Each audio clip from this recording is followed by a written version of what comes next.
The thing beside the sink looked too small for the room. It stood under the fluorescent strip, with its hands folded before it, narrow as a suit left too long in a wardrobe. Its shoulders had the wrong patience. Its surface was the color of dried river silt laid over varnished bone. Where the light broke across it, there was no shine, only a tired sealedness. One sleeve hung lower than the other. At the cuff, the cloth was frayed. The tear had the fixed look of an old verdict. It did not widen when the fan shuddered above the locked metal door. It did not loosen when the thing moved one finger against another. Its face was almost plain. That was the first wrongness. Nothing in it declared itself. Then the eyes became apparent. They were set a fraction too high, as if they had been lifted long ago, away from whatever happened next.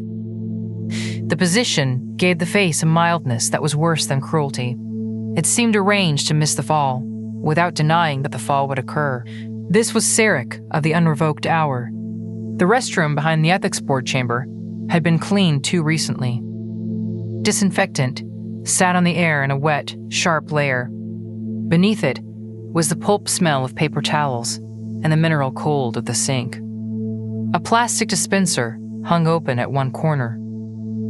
The mirror above the basin was bolted to the wall and clouded at its edges. The fluorescent strip flickered over it in exhausted intervals. The light made a second Serek in the glass. The reflection was thinner. The cracks around its throat were clearer there. They formed a thread-thin collar, hairline fissures circling the neck like a sentence that had been corrected too many times. The cracks did not bleed. They held. On its hands were pale impressions where rings had once rested. Faint bands in the silt surface. Status removed, but not forgotten by the flesh that had worn it. Its fingers were long and formal. They did not touch the faucet.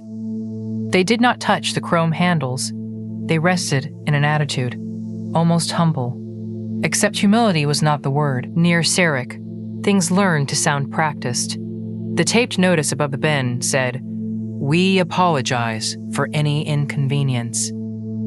In the demon's presence, the sentence seemed to have been rehearsed before a committee. The paper towel placard advised hand hygiene in a tone of institutional sorrow. Even the small sign about reporting spills appeared to be preparing its defense. The fan rattled once, paused, and resumed. Beyond the door, the hospital continued to perform calm. Shoes moved along the corridor. A cartwheel needed oil. Somewhere, a telephone rang twice and was answered in a lowered voice. Behind another wall, the ethics board was taking its late afternoon seats. Pens were being uncapped. Laptops opened. Water glasses were placed within reach. 4 minutes had begun to gather their weight. Serek waited beside the sink. It did not look powerful. It looked deferred, like a decision that had been postponed until postponement itself became a shape. The mirror held the restroom in flat pieces. Metal door, fan grill, sink, sanitary bin, tile grout darkened near the floor. A smear on the lower edge of the mirror where someone had wiped with a damp sleeve.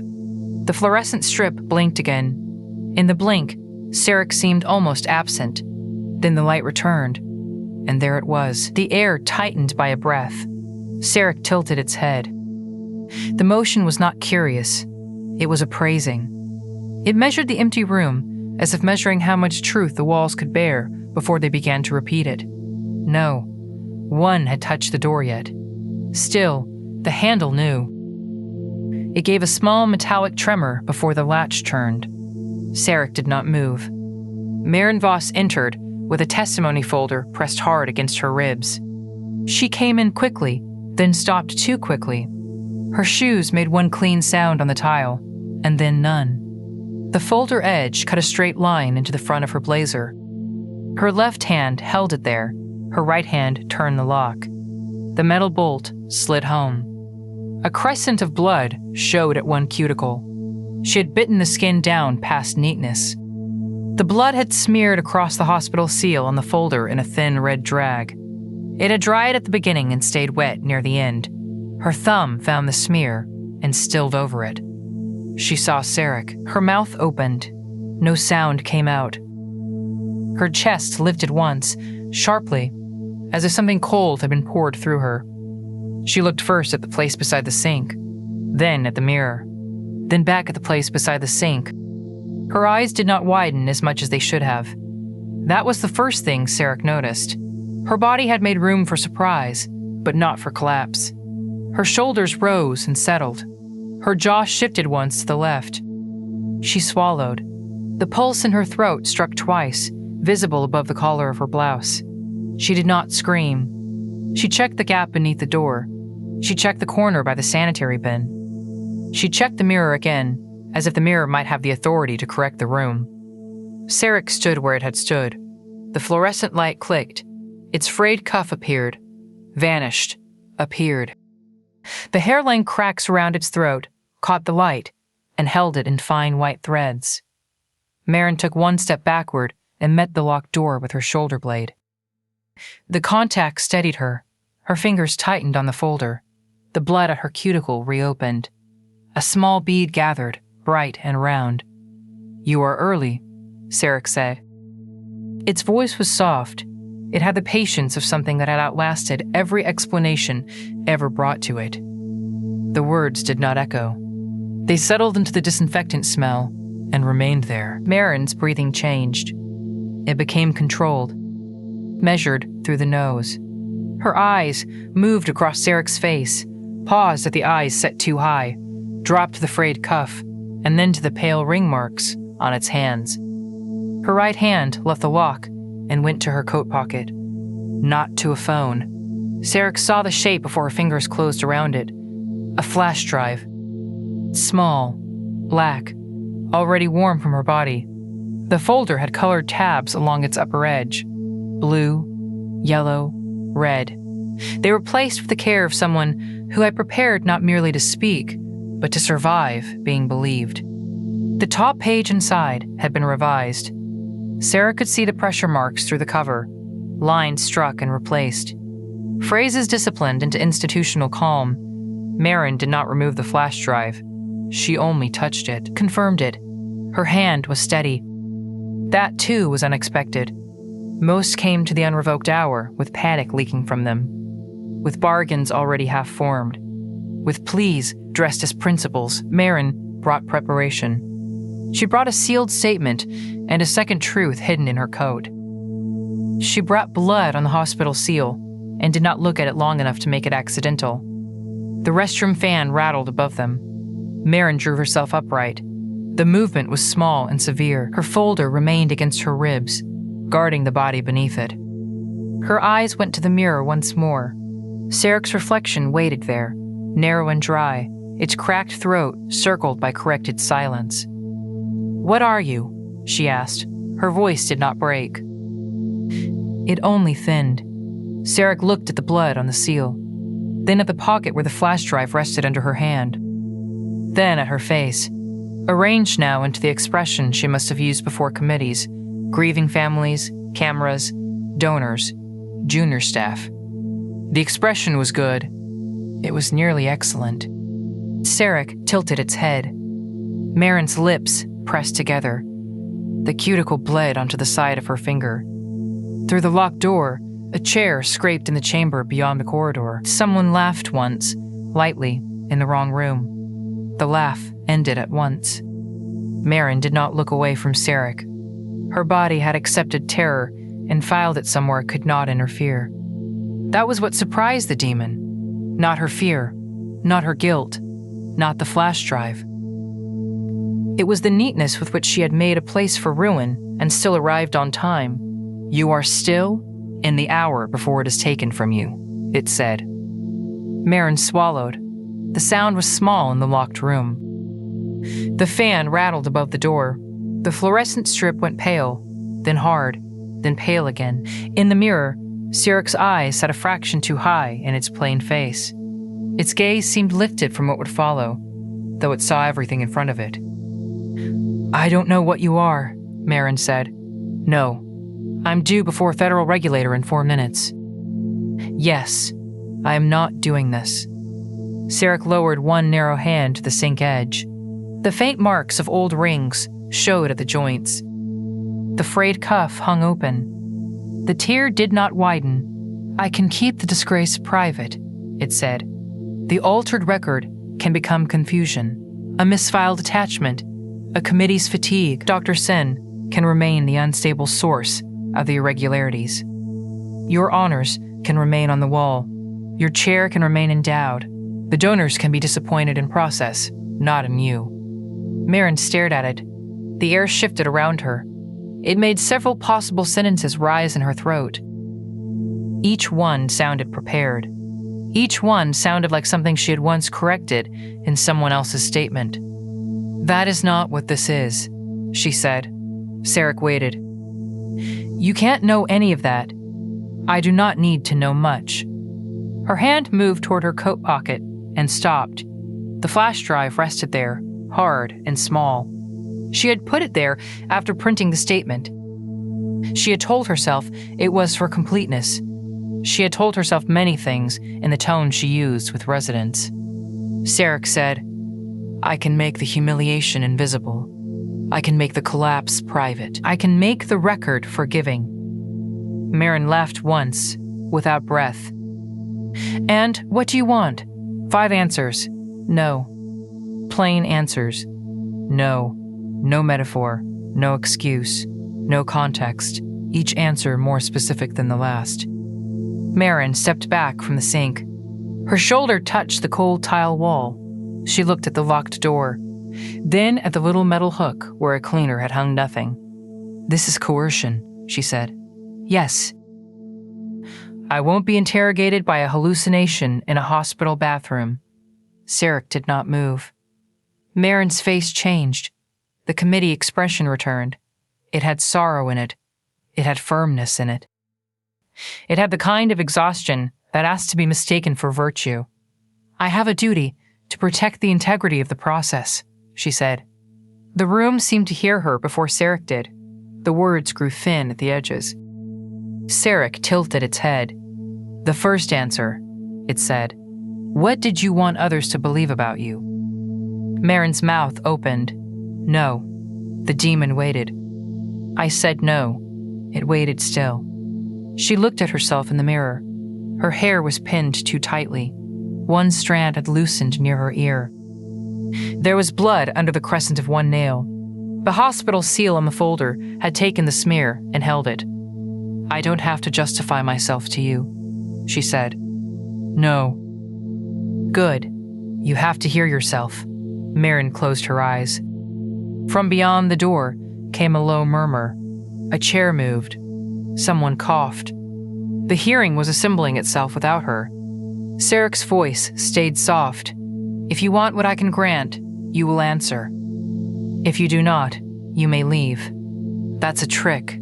It is a door." Maren opened her eyes. The fluorescent light flickered over the cracks at Serek's throat.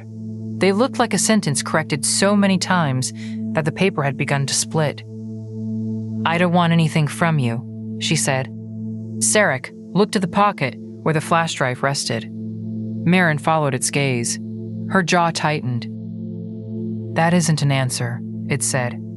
The first silence lasted long enough for the fan to become the only thing in the room. Maren put the folder on the sink. She did it carefully, as if it were evidence already entered. Her bloody finger left a new mark near the seal. "What did you want others to believe about you?" Serek asked. Maren looked down. "That I was careful." The air thickened. Serek did not speak. "That I was brave," she said. Still it waited. Her hand closed around the sink edge. The porcelain was cold. The cuticle opened again. Blood slipped along the side of her finger and gathered at the first knuckle. She breathed through her nose. "That I saw what timid people missed." Serek accepted this with no sign. The words stayed in the room. Maren seemed to feel them there. Her shoulders drew in, not from fear, but from the effort of not correcting herself. "What were you afraid of appearing to be?" Serek asked. She shook her head once. "I was afraid of appearing cautious." The demon waited. "Insecure." It waited. Maren looked up at the mirror. For a moment, She seemed older than she had in the corridor. Not frail. Stripped of lighting. Ordinary, she said. Replaceable. Wrong in public. The fluorescent light clicked. For half a second, the room dimmed. When it brightened, Serek had not changed. What did you do to protect that image? Maren's lips parted. She glanced at the door. Her body wanted motion. The hearing room was 10 or 12 steps away. The prepared statement was tabbed. The sentences were already shaped to pass through men who did not want difficulty late in the afternoon. I advocated for the program because the preliminary response looked strong, she said. Serek's eyes remained lifted. Maren flinched, as if the answer had been touched and found damp. No context, Serek said. She pressed her thumb into the bleeding cuticle. I reclassified adverse events. More specific. I changed 3 severe cardiac events to unrelated events after the safety review. More specific. I knew the age subgroup analysis made the drug look dangerous for women over 68. I removed the subgroup from the board packet. The sink gave a small metallic tick as water cooled somewhere inside the pipe. And Maren's throat worked. I let the consent deviation stand. Say it. I let 6 women remain enrolled under a false consent form. The words came out level. That made them worse. Serek's hand rested beside the tap. The old ring impressions on its fingers looked pressed into the surface, not worn away. Pride after removal. Status after use. Nothing left except the shape it had made. Who suffered for it? It asked. Maren closed her eyes again. The patients. Who? She opened them. Ellen Baird, Thomasina Kerr, Judith Mead, Paola Alvarez, Frances Chu, Lorna Pike. The names entered the small room one at a time. Maren's face held until the last one. Then her mouth trembled once and stopped. And who else? She said nothing. Serek waited. The fan rattled. In the chamber beyond the corridor, a voice asked for copies. Another voice answered, with paper. The ordinary life of institutions moved on with its carts and binders and poured coffee. Ilya Sin, Maren said. What did you allow him to suffer? I let him be treated as unstable. More specific. I let them believe he was fabricating irregularities because he resented me. More specific. I gave the board my version first. I told Green he had become obsessive. I said his notes showed deterioration. I knew they would read his accent and anger as instability. I knew they would prefer me. The last sentence left her with difficulty. Serek did not look pleased. It only remained. Maren lifted one hand from the sink. The blood had printed at the edge of the basin. She looked at it as if it belonged to someone else. I can still mitigate harm, she said. The air around her tightened. The apology had begun rehearsing itself before it reached her mouth. Serek's head inclined. She stopped. No context, she said. Not to it. No context, Serek said. The demon's sleeve hung from its narrow wrist. The fray was exact. A wound that had never earned the drama of worsening. It asked the 5th question. Why did being found ordinary feel like death? Maren's eyes sharpened. That's not relevant. Serek waited. It is not clinically relevant. It waited. Her hand went to the folder. She touched the tabs to the paper. Yellow for opening, blue for variance, pink for closing assurance. Every color was a path out. I worked for everything, she said. Serek did not answer. I was underestimated. No answer. I had to be better. Silence did the stripping. Maren's face hardened. You don't get to stand there and make that sound vain. Serek's voice was almost kind. That made it colder. Say why. She looked at the door. The hearing clerk's shoes passed once outside and stopped, then moved away. Time had begun to show its teeth. Serek could feel the hour thinning. Maren could too. She placed both hands flat on the sink. She leaned forward until her reflection filled the mirror. The expression she had built for committees did not return. There was no use for it here. "If I was ordinary," she said, "then the years I spent proving I deserved to be in the room were just years." Serek said nothing. Maren shook her head. No. The first answer had been close. It had not been bare. Her jaw worked. Her teeth touched once, lightly. "If I was not exceptional," she said, then stopped. The mirror held her. Serek held the silence. The fan rattled above the locked door. The room smelled of disinfectant and paper towels. Under that, the faint iron scent from her finger. Maren's voice became smaller, not weaker, more accurate. "If I was not exceptional, then all the neglect I survived had not purchased anything." The sentence landed without ornament. Nothing in the room moved. Serek looked at her for a long moment. Its eyes were too high, lifted from the consequence, and yet fixed upon the instant before it. Around its throat, the hairline cracks seemed darker. Maren stood over the sink. She had not been forgiven. She had been heard by something that had no need to forgive her. A knock came at the door. One hard rap. Professional. Restrained. "Dr. Voss?" the hearing clerk called. "They're ready for you." Maren did not answer. The folder lay open on the sink now. The top page had softened where her blood had touched it. Her prepared statement was visible beneath the tab marked Introduction. It began with gratitude. It acknowledged concern. It used the phrase incomplete data migration twice. In her coat pocket, the flash drive pressed against her thigh. Serek stood beside the sanitary bin. It had not moved closer. It did not lock the door. It did not reach for the folder or the pocket or her hand. "The offer remains," it said. Maren looked at it. "For how long?" "Until consequence begins." She laughed, but this time no sound came out. "That's in 3 minutes. Less." The fluorescent strip buzzed. Maren picked up the prepared statement. The pages were in perfect order. If she read them, the board would accept the altered record. The federal regulator would enter uncertainty into the notes. The trial irregularities would be assigned to Ilyasin's instability, his poor communication, his history of conflict with leadership. He would be fired. Perhaps not today. Soon enough. The drug program would continue under observation. More older women would remain on it. More families would be told there had been no established pattern. She put the statement down. Her hand went to her coat pocket. If she submitted the corrected data, the program would stop, not pause. Stop.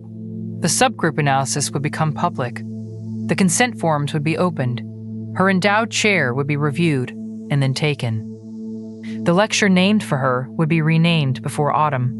The hospital would distance itself with speed. Donors would express sorrow. Lawsuits would begin. Ilyasin would correct her in public. He would be right. He would have earned that right with every week she had allowed him to stand alone. Maren pressed the heel of her hand to her mouth. There was no way to give the corrected data quietly. There was no version in which the patients were protected, and her name remained intact. There was no neutral ground between the folder and the drive. Delay was a vote. Procedure was a vote. Silence was testimony. The clerk knocked again. "Dr. Voss?" Serek waited beneath the flickering light. Maren looked at it. "If I take your offer," she said, "what happens to them?" "The consequences are borne elsewhere." "Where?" Serek's face remained almost plain. "Where they are already weakest." Maren shut her eyes. For one instant, the room seemed to offer her what she had wanted most, a private collapse. A closed door. A record that softened under pressure, dignity preserved while the damage traveled on without her name. She opened her eyes. The demon had not judged her. That was the worst of it. It had simply left the shape of the choice uncovered. Maren gathered the pages. She tapped them once against the sink, aligning the corners. Then she stopped. She removed the flash drive from her pocket. It was black, unlabeled, warm from her body. Her hand shook now. Serek saw it and did not look away. Maren placed the prepared statement against her ribs.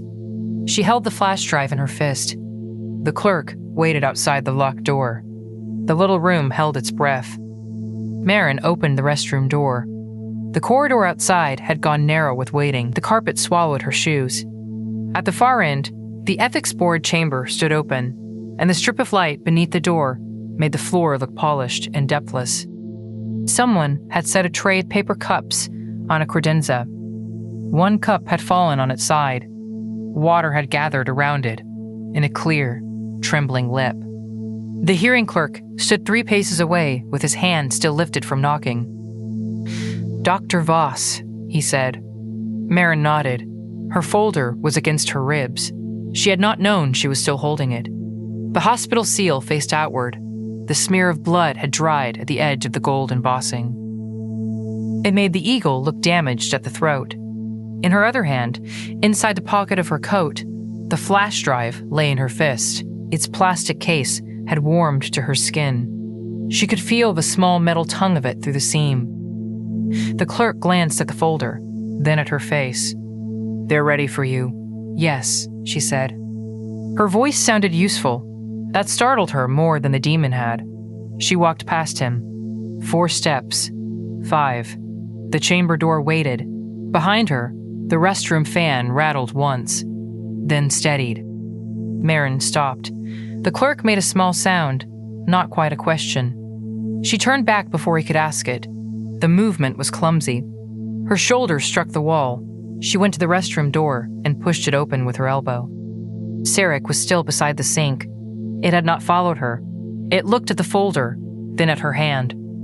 Maren laid the folder on the porcelain edge. The sink was cold.